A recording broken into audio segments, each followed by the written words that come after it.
예, 안녕하세요. 예, 오종혁 국어의 오종혁 선생님입니다. 자, 오늘은 이제 고전소설 두 번째 시간으로 그 고전소설의 유형에 대해서 설명을 하겠습니다. 그러니까 여러분께서도 고전소설은 어떠한 유형이 있는지 하나하나 점검을 하실 필요가 있겠죠? 예. 오늘도 그 같이 공부하는 학생이 옆에 있어요. 그래서 같이 공부를 하겠습니다. 어때요? 고전소설의 유형에는 뭐가 있습니까, 우리?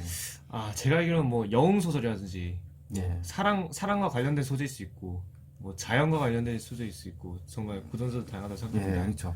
우리 그 저걸 알면은 어때? 전쟁에 승리하기가 쉽죠. 그러니까 그쵸. 뭐가 나올지 알게 된다면 네. 좀 빠르게 문제를 풀 수가 있을 거라는 생각을 하고 있습니다. 저는 그래서 고전소설의 유형을 지금 공부를 하면은 좀 더 빠르지 않을까. 주제에 빠르게 접근할 수 있다는 거죠. 주제와 빠르게 접근할 수 있고 또 연결시킬 수 있다는 거죠. 그래서 우리 대표적으로 우리 영웅 군담 소설이 있고요. 전기, 우화, 가정 소설. 그다음에 세 번째 애정 소설, 네 번째 판설계 소설 이렇게 네 가지 유형으로 이제 분류를 해봤어요. 첫 번째 이제 영웅 군담 소설이 있는데 이 영웅 군담 소설에는 약간 좀 비현실적이잖아요. 비현실적. 그렇죠? 현실적인 요소보다는 이제 비현실적이고 현실을 뛰어넘는 그런 초현실적 요소가 나오잖아요. 그러니까 그게 나온다는 건 뭡니까? 그걸 주목해야 된다는 거죠. 그걸 주목. 그렇죠? 영웅 군담 소설은 현실이 아니라 현실 뛰어넘는 요소가 있다. 그럼 그거를 주목을 해야 된다. 이걸 한마디로 말씀드리고 싶고요. 또 첫 번째로 이제 외적 제재들이 나와요. 복이라든가 아니면은 설명이 이렇게 나오면은 그걸 바탕으로 종합적으로 이해하는 것이 중요하고 또 영웅이기 때문에 그렇죠? 인물이 중요하잖아요. 무엇보다 그렇죠? 인물이 과연 어, 인물이 평가라든가 인물 간의 관계 또 말하기 방식의 효과 이런 것들을 잘 보셔야 됩니다. 인물의 말하기 방식 알았죠? 또 인물끼리의 관계 또 인물이 어떻게 바라보고 있는지 이런 평가들 또 서양과 과연 이 동양의 영웅을 비교할 수 있는지 이런 것들도 한번 생각을 해보실 필요가 있고요. 실제 배경과 소설 속 변형, 바뀌어서 사용된 이런 배경의 효과도 비교할 필요가 있습니다. 그러니까 실제 배경이 있을 수 있지만 소설 속으로 그 배경이 바뀌어서 표현되는 경우가 있잖아요. 그럼 그 차이점이 뭔지도 한번 볼 필요가 있겠죠. 또 서술자의 개입이 있어요. 서술자의 개입. 우리 중요하지 않습니까? 서술자의 개입. 이 서술자의 개입에서는 사건이 명확하고 실감나게 전달해요. 우리 서술자가 독자에게 아셨죠? 근데 지문에서 서술자가 누구인지 한번 생각을 하면서 보셔야 됩니다. 그래서 그 사람의 정서라든가 서술자의 정서라든가 또 그 사람의 생각, 판단 등을 주목하면서 보는 게 중요하겠죠. 아셨죠? 또 사건을 요약적으로 제시하는 경우가 있습니다. 요약적 제시. 그쵸? 서술자가 사건의 전말, 전말이라는 건 모든 것들을 거의 다 알고 이야기한다는 거예요. 다 이야기해요. 그럼 속도가 어때요? 사건의 속도가 굉장히 빠르겠죠. 또 직접 제시가 드러나겠죠. 요약적으로 제시한다던가 하니까 또 희화란 말을 좀 꼭 알아주시네. 희화화가 뭐죠, 우리?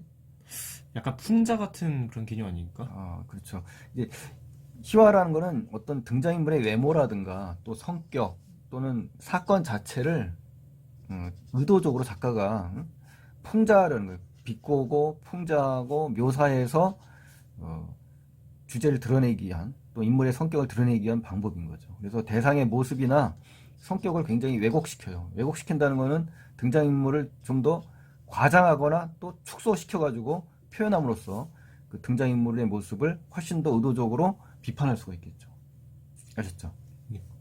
그 다음에 이제 두 번째로는 이제 영웅 소설 중에 영웅 소설은 영웅 서사 구조가 있지 않습니까? 초월적인 일대기, 그렇죠?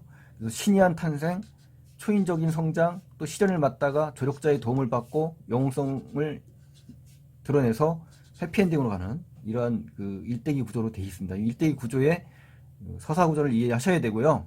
또 영웅의 특징을 봅니까 어때요? 전부 혈통이 고귀하고 또 비정상적으로 출생하다가 탁월한 능력을 갖고 있다가 시련을 맞다가 그 시련을 극복하고 재차 위기를 맞죠? 그다음 결국 승리를 하지 않습니까?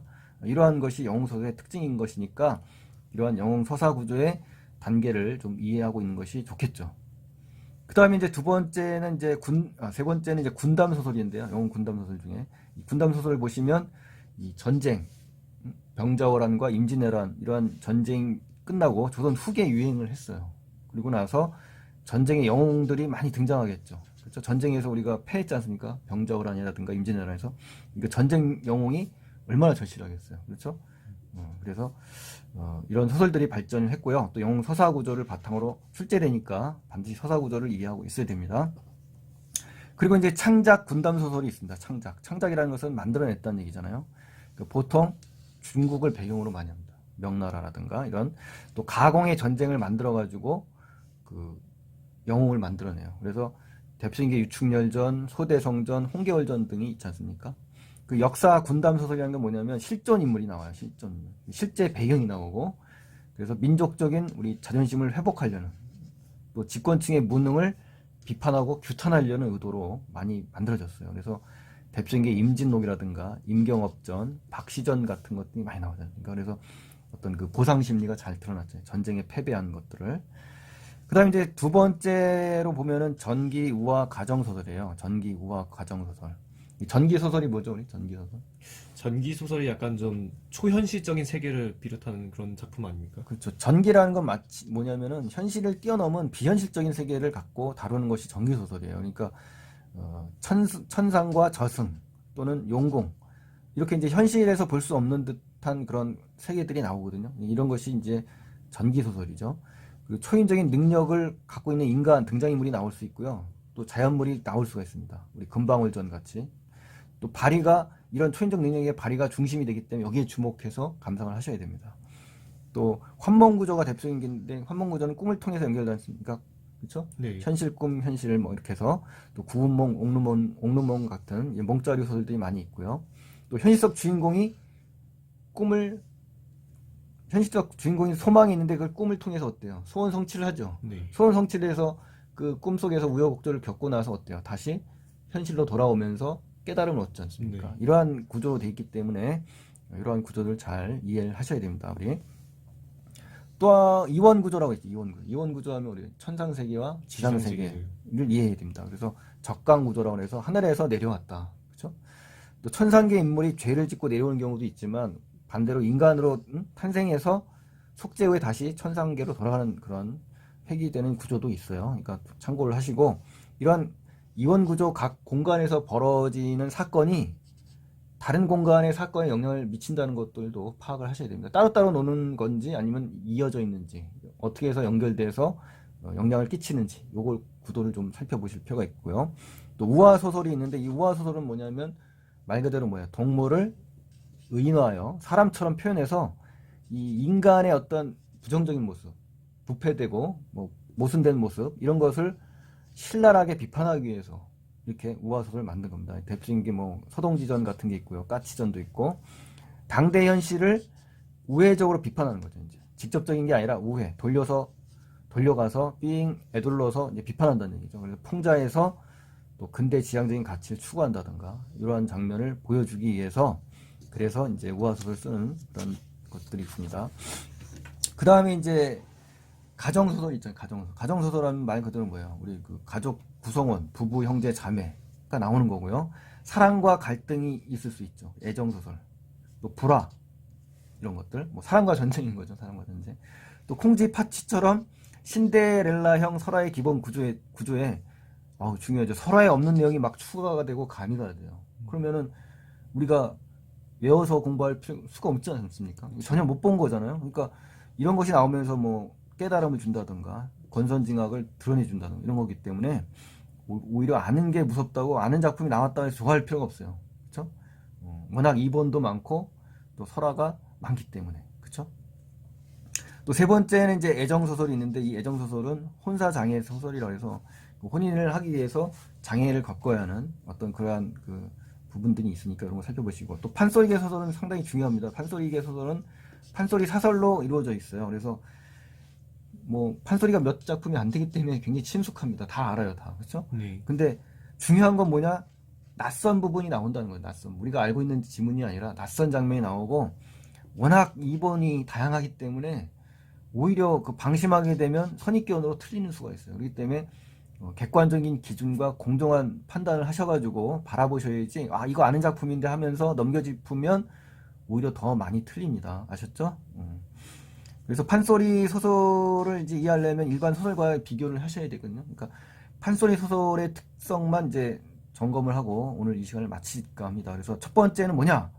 부분의 독자성이에요. 부분의 독자. 이게 뭐냐면 굉장히 중요하지 않습니까? 우리 판소리 하면은 설화부터 출발해서 소설로 만들어진 거지 않습니까? 그러다 보면은 이게 구전 문학이잖아요. 구전 문학이라는 게 입에서 입으로 전달되다 보니까 어때요? 변하기도 하고 누적되기도 하고 뭐 삭제되기도 하지 않습니까? 이런 건 적층 문학이라고 그래요. 그래서 네. 적층 문학이므로 사파나 재담 등이 독립적이에요. 독립적이라는 게 뭐죠? 이야기가. 합쳐져 있지 않고 따로따로라는 그렇죠. 뜻이네요. 분산돼 있고 내용이 전부 다 다를 수밖에 없다라는 거죠. 네.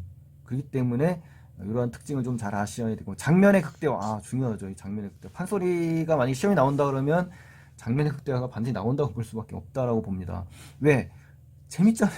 일단 재밌다는 거는 사람들이 많이 본다는 거잖아요. 그렇죠? 감동이 극대화되는 장면이 나올 수 있고요. 또 독자적으로 막 확장된 부분이 나올 수 있고.